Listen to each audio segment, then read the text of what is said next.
నమస్తే welcome to 4 sides TV. Anganwadi ఉద్యోగులు కొన్ని నెలలుగా వేతనాలు పెంచమని అభ్యర్థిస్తున్నా ప్రభుత్వం పట్టించుకోలేదు. ఈ నేపథ్యంలో ఉద్యమ బాట పట్టిన అంగన్వాడీ ఉద్యోగుల ఆందోళన ఉధృతమైంది. న్యాయమైన డిమాండ్లు నెరవేర్చాలంటూ అంగన్వాడీ మహిళలు పట్టుపడుతున్నారు. ఉద్యోగులు విధులకు దూరంగా ఉండటంతో అంగన్వాడీ వ్యవస్థ స్తంభించింది. కనీస వేతన సదుపాయం సమకూరందే సమ్మెబాట వీడేది లేదంటూ తెగేసి చెబుతున్న అంగన్వాడీ ఉద్యోగులతో మా ప్రతినిధి శ్రీధర్ నెల్లూరు నుంచి న్యాయమైన కనీస వేతనాలు కోరుతూ అంగన్వాడీ ఉద్యోగులు కొంతకాలంగా చేస్తున్న పోరాటం ఉధృత రూపం దాల్చింది. ప్రభుత్వానికి ఎన్నో మార్లు నివేదన చేసిన అనంతరం వీరు ఆందోళన బాటపట్టారు. రాష్ట్ర వ్యాప్తంగా అంగన్వాడీ ఉద్యోగులు విధులకు దూరంగా ఆందోళన కార్యక్రమాన్ని నిర్వహిస్తూ సమ్మె బాట పట్టడంతో అంగన్వాడీల నిర్వహణ స్తంభించింది. ప్రభుత్వం వీరికి చెల్లించాల్సిన న్యాయమైన డిమాండ్లను ఆలోచించాల్సిన నేపథ్యంలో అంగన్వాడీల నిర్వహణ సచివాలయ సిబ్బందితో కొనసాగించే విధంగా ఒక నిర్ణయం తీసుకుంది, అనధికారికమైన నిర్ణయం తీసుకుంది. ఇది మనం వారితో మాట్లాడదాం. ఇది ఏ పరిస్థితికి దారితీస్తుందో.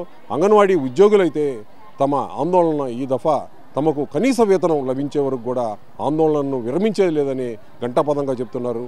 ఇక్కడ మనతో ICDS కార్యాలయం ఎదుట అంగన్వాడీ జిల్లా వ్యాప్తంగా అంగన్వాడీ ఉద్యోగులు ఇక్కడ మహాధర్నా నిర్వహిస్తున్నారు. ఇక్కడ చెప్పండి, ఈరోజు మీరు చేసే ఈ ఆందోళన కార్యక్రమం ఎలా ఉంది? ప్రభుత్వం నుంచి ఎలాంటి స్పందన ఉంది?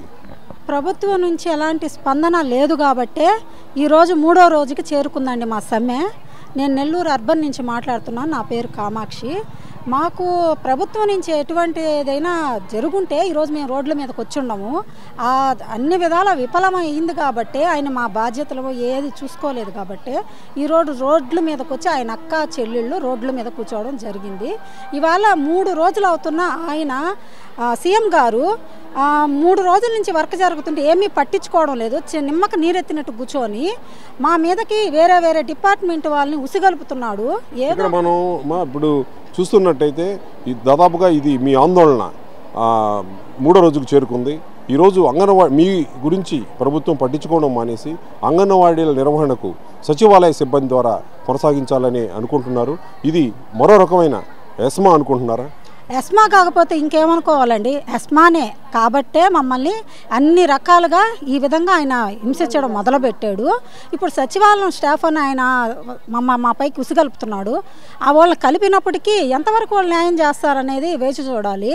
మా ఏరియాలో మా లబ్ధిదారులు మమ్మల్ని మినహా ఏరియా వాళ్ళని ఆస్వాదించరు కాబట్టి వాళ్ళైతే మా అంగన్వాడీలు మేము నడిపిన విధానంగా వేరే వాళ్ళు నడపలేరు కాబట్టి మా అంగన్వాడీలు కేంద్రాలు మేము నడపగలం. ఆయన ఎన్ని విధాలుగా మమ్మల్ని ఇబ్బంది పెట్టాలనుకున్నా అన్ని విధాలుగా జగన్మోహన్ రెడ్డి విఫలమవ్వడం గ్యారంటీ. కనీస వేతనాలకు సంబంధించి ముఖ్యంగా జగన్మోహన్ రెడ్డి పాదయాత్ర సమయంలో కానీ ముఖ్యమంత్రిగా అడుగుపెట్టిన సందర్భంలో కానీ ఎలాంటి హామీలు ఇచ్చారు? అవి ఎంతవరకు నెరవేర్చే ప్రయత్నం జరిగింది? సార్, ఆయన ముఖ్యమంత్రి గారు పాదయాత్రలో భాగంగా తెలంగాణ కంటే మీకు అదనంగా 1000 రూపాయలు ఇస్తానని చెప్పి మాకు మాట చెప్పారు. ఈరోజు ఆయన మాట తప్పాడు, మాడము తిప్పాడు. అయితే ఆయన ఏ రకంగా చెప్పాడంటే తెలంగాణ కంటే అదనంగా 1000 రూపాయలు ఇస్తానన్నప్పుడు ఇప్పటి వరకు తెలంగాణలో 13,600 ఇవ్వడం జరిగింది. ఇప్పుడు రేవంత్ రెడ్డి సీఎం గారు అయిన తర్వాత అంగన్వాడీలకి 18,000 జీతం ప్రకటిస్తూ వాళ్ళకి సైన్ చేశాడండి. కావాలంటే ఏ ప్రభుత్వమైనా ఎంక్వైరీ చేసుకోండి. ఇప్పుడు తెలంగాణలో ప్రజెంటు రేవంత్ రెడ్డి గారు సీఎం, అక్కడ తెలంగాణ సీఎం గారు 18,000కి సంతకం పెట్టడం జరిగింది. కాబట్టి మేమేం అడుగుతున్నామంటే మన ఏపీ సీఎం గారిని మన తెలంగాణ కంటే నువ్వు ఆ రోజు అదనంగా 1000 రూపాయలు ఇస్తానని మాకు మాట చెప్పావు దేంట్లో నీ పాదయాత్రలో భాగంగా. కాబట్టి ఇప్పుడు ఆ కోరిక నువ్వు నెరవేర్చు. నేను మాట తప్పను మడవం తిప్పను అని ప్రతి ఊర్లో చెప్పావు. నా అక్క చెల్లెమ్మలని నువ్వు ప్రతి ఊర్లో చెప్పావు. ఇప్పుడు అదే అక్క చెల్లెమ్మలు నీ అంగన్వాడీ వర్కర్లు ఈరోజు నిన్ను నిలదీసి అడుగుతున్నారు. నువ్వు ఆ రోజు తెలంగాణలో అదనంగా 1000 రూపాయలు ఇస్తానని మాట ఇచ్చావు కాబట్టి ఈరోజు ఆ మాట తప్పకుండా నిలబెట్టుకో. లేదు అంటే నువ్వు మాట తిప్పినట్టే మడవం తిప్పినట్టే, అదైనా నువ్వు ఒప్పుకో. అదే మేము ఇప్పుడు అడుగుతున్నామండి. వేతనాలు కోరుతున్న డిమాండ్ని ఈరోజు మీరు ప్రజాక్షేత్రంలో ఉంచారు, ఆందోళన చేస్తున్నారు. ఇక్కడ ప్రభుత్వం ప్రత్యామ్నాయ చర్యలకి పాల్పడుతూ ఉంది. ఇలాంటి నేపథ్యంలో మీరు భవిష్యత్ ప్రణాళిక ఏంటి? సార్, మాకు సుప్రీంకోర్టు అంగన్వాడీ వర్కర్లు గ్రాడ్యుయేట్కి అర్హులు అని ఇచ్చింది సార్. కానీ దాన్ని మా ప్రభుత్వం మరి ఎందుకు తక్కిపెట్టి అణిచివేస్తుంది అనేది మాకు తెలియడం లేదు. ఇప్పుడు ఒక సుప్రీంకోర్టు గ్రాడ్యుయేటీ ఇవ్వచ్చు, అంగన్వాడీ వర్కర్కి 26,000 ఇవ్వచ్చు అని సుప్రీంకోర్టు చెప్తే మరి మన ముఖ్యమంత్రి సీఎం గారు ఏం చేస్తున్నట్టు, ఆయన ఎందుకు ఇవ్వలేకపోతున్నట్టు? పోనీ ఇవ్వలేకపోయినా తెలంగాణ కంటే 1000 రూపాయలు ఇస్తానన్నప్పుడు అది ఎందుకు మీరు ఇవ్వలేకపోతున్నారు? పోనీ అది కూడా ఇవ్వలేదు. ఈరోజు మమ్మల్ని ఇవ్వలేదు మీ కారణంగా ఈరోజు మేము సమ్మెలోకి వచ్చాం. ఈ విధంగా కూడా మీరు మహిళలని, నీ అక్కా చెల్లెమ్మల్ని నువ్వు అన్ని రకాలుగా హింసిస్తున్నావంటే నీ ప్రభుత్వానికి నువ్వే ఒకసారి చూసుకోవాలి జగన్మోహన్ రెడ్డి అని మేము ఈరోజు చెప్పడం జరుగుతుంది. ప్రభుత్వం ప్రత్యామ్నాయ మార్గాల ద్వారా అంగన్వాడీలను నిర్వహణ కొనసాగిస్తుంటే మీ డిమాండ్ తీరుద్దా? మేము ప్రభుత్వం చెప్పిన తీరులో చేస్తే మాకు మా డిమాండ్స్ తీరకనే మేము ఈరోజు రోడ్ల మీదకి వచ్చామండి. ఇప్పుడు ఆయన ఏం చెప్తున్నాడు, సింపుల్గా ఇప్పుడు ఒక అంగన్వాడీ టీచరు చనిపోతే నేను మట్టి ఖర్చులకి 20,000 ఇస్తానని ఇప్పుడు డిమాండ్స్లో ఒప్పుకున్నాడండి. ఆయన ఇచ్చే జీతం అయితే 11,500, అంగన్వాడీ టీచర్ చచ్చిపోతే ఏమో మట్టి ఖర్చులకి 20,000 ఇస్తానన్నాడు. అంటే మేమందరం చచ్చిపోవాలా? అంగన్వాడీ టీచర్లు ఆయమ్మలు మేము చచ్చిపోయి ఆయన ఇచ్చి 20,000 తీసుకోవాలా? ఈ డిమాండ్కి ఆయన మా ప్రభుత్వం, ఏపీ ప్రభుత్వం ఒప్పుకుందంటే ఎంతవరకు మా ప్రభుత్వం ఉందనేది, అసలు మేము ఏమైపోతున్నాం అనేది మాకు అర్థం కావడంలా. మా ఏపీలో ఆయన అక్క చెల్లెమ్మలు ఎక్కడ కూడా సుఖపడ్డట్టు లేదు. ఇప్పుడు ఆయన ప్రభుత్వం వచ్చిన కాడి నుంచి మేము 4.5 సంవత్సరం వేచి చూసామండి. అంగన్వాడీలు కేవలం ఒక్క 1,000 రూపాయలు పెంచాడంతే. అది వచ్చినప్పుడు ఈ రోజుకి మా అద్దీ గతి లేదు. అంగన్వాడీలను పట్టించుకున్న ప్రభుత్వమే లేదు. అదేమంటే అంగన్వాడీలు అంటే పక్కన పెట్టండి అంటాడు. ఎందుకు పక్కన పెట్టాలి? మేమేమన్నా ఊరికినే పని చేస్తున్నామా? నిద్ర లేసిన కాడి నుంచి రాత్రి పండుకున్న పెడతాక వర్కే, ప్రతి ఏ వర్క్ చేయడం లేదండి. అంగన్వాడీ టీచరు ఏరియాలోకి వచ్చే ప్రతి ఒక్కరికి ఏదైనా విషయం కావాలన్నా, ఏదైనా సమాచారం కావాలన్నా ఒక అంగన్వాడీ టీచరే ఇచ్చేది. ఏ ప్రభుత్వం వచ్చినా కానీ ప్రతి ఒక్క విషయానికి ఒక అంగన్వాడీ టీచర్ ముందుకు వచ్చి ఆ ఏరియాలో బెన్స్ కానీ, గర్భవతులు కానీ, బాలింతలు కానీ, వాళ్ళ డీటెయిల్స్ కానీ మొత్తం ఇచ్చేది ఒక అంగన్వాడీ టీచరే. ఇప్పుడు నీ సచివాలయం వ్యవస్థ వచ్చింది. అంతకుముందు నీ సచివాలయం వ్యవస్థ ఎక్కడుంది? నీ సచివాలయం వ్యవస్థ లేనప్పుడు, రానప్పుడు ఒక అంగన్వాడీ టీచరే ఏరియా మొత్తం కవర్ చేసింది. ఒక అంగన్వాడీ టీచరే నీ ప్రతి ఒక్క హెల్త్ డిపార్ట్మెంట్ కానీ, మెడికల్ డిపార్ట్మెంట్ కానీ, ఏ డిపార్ట్మెంట్ వచ్చినా ముందు అంగన్వాడీ కాడికి వస్తుంది. ఎందుకు వస్తుంది? మన ఏరియా సర్వే మొత్తం అంగన్వాడీ టీచర్ కాడు ఉంటుంది. కాబట్టి ప్రతి ఒక్క డిపార్ట్మెంట్ అంగన్వాడీ మీద ఆధారపడింది. ఈ రోజు నువ్వు సచివాలయం వ్యవస్థ పెట్టుకొని ఈ రోజు మమ్మల్ని చిన్నచూపు చూడడం అనేది కరెక్ట్ కాదని మా అభిప్రాయం.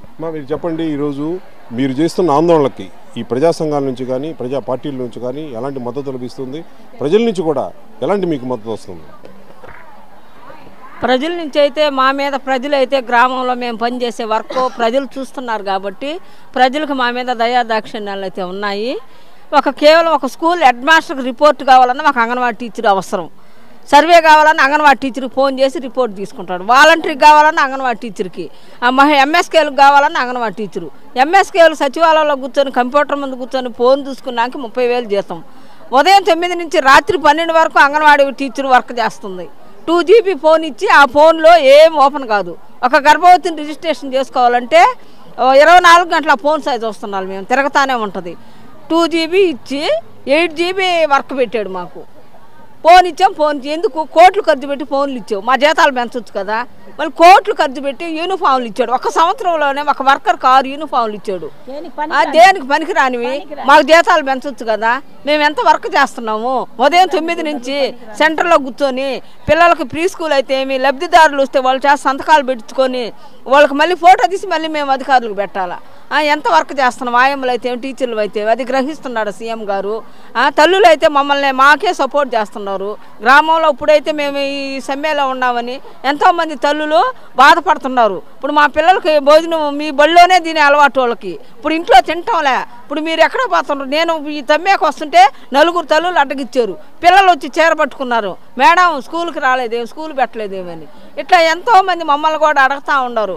కానీ మా జీతాలు పెంచిందాక మేము, మా కుటుంబాలు కూడా మేము బతకాలి కదా. మా అంగన్వాడీ టీచర్లు ఎంతోమంది వీడియోస్ ఉన్నారు. వాళ్ళకి కూడా పెన్షన్ ఇవ్వలే. గత ప్రభుత్వంలో మాకైతే పెన్షన్ ఇచ్చారు. ఇప్పుడు మళ్ళీ సచివాలయం వాళ్ళు వచ్చి నువ్వు ఒక అంగన్వాడీ టీచర్వి, నువ్వు పింఛన్ తీసుకుంటున్నావు, నువ్వు అర్హురాలు కాదు అంటారు. ఇట్లాంటివన్నీ ఏంది మాకైతే అర్థం కావడం లేదు. ఈ ప్రభుత్వంలో భర్త చనిపోయిన అంగన్వాడీ టీచర్లకు అసలు పింఛనే లేదు. అలాగే మా బిడ్డలకు కూడా అమ్మఒడి అలాంటివి ఏమీ లేవు. ఎన్నో సంక్షేమ పథకాలకు మేము అర్హులం కాదంట, 18,000 రూపాయలకు కూడా అర్హులం కాదంట. మేము వస్తాయని ఆశతో అప్లికేషన్ అన్ని సచివాలయంకి తీసుకుపోయినప్పుడు అక్కడ అంగన్వాడీ టీచర్లు అని గవర్నమెంట్ మా పేరు చూపిస్తుందంట. మేము అంగన్వాడీ టీచర్లు గవర్నమెంట్లో ఉన్నప్పుడు మమ్మల్ని ప్రభుత్వ ఉద్యోగులుగా గుర్తించాలి కదా. ఎందుకు కనీస వేతనం పెరిగే వరకు ఉద్యమ బాట వీడేది లేదంటూ అంగన్వాడీ కార్యకర్తలు గంటాపదంగా చెప్తున్నారు. ప్రభుత్వం ప్రత్యామ్నాయ మార్గాలను సచివాలయ సిబ్బందిని ఇక్కడ ప్రయోగించినప్పటికీ కూడా ఒక మరో ఎస్మాగా మేము భావిస్తామే తప్ప ఆ ఉద్యమాన్ని వీడేది లేదని అంగన్వాడీ కార్యకర్తలు గంటాపదంగా చెప్తున్నారు. తమను కనీస వేతనాలు తాము కోరుతున్న న్యాయమైన డిమాండ్ కనీస వేతనాలు లభించే వరకు ఈ ఉద్యమ ప్రాంతాన్ని వీడేది లేదని చెప్తున్నారు. కెమెరా పర్సన్ విజయ్తో శ్రీధర్, 4 సైడ్ న్యూస్, నెల్లూరు.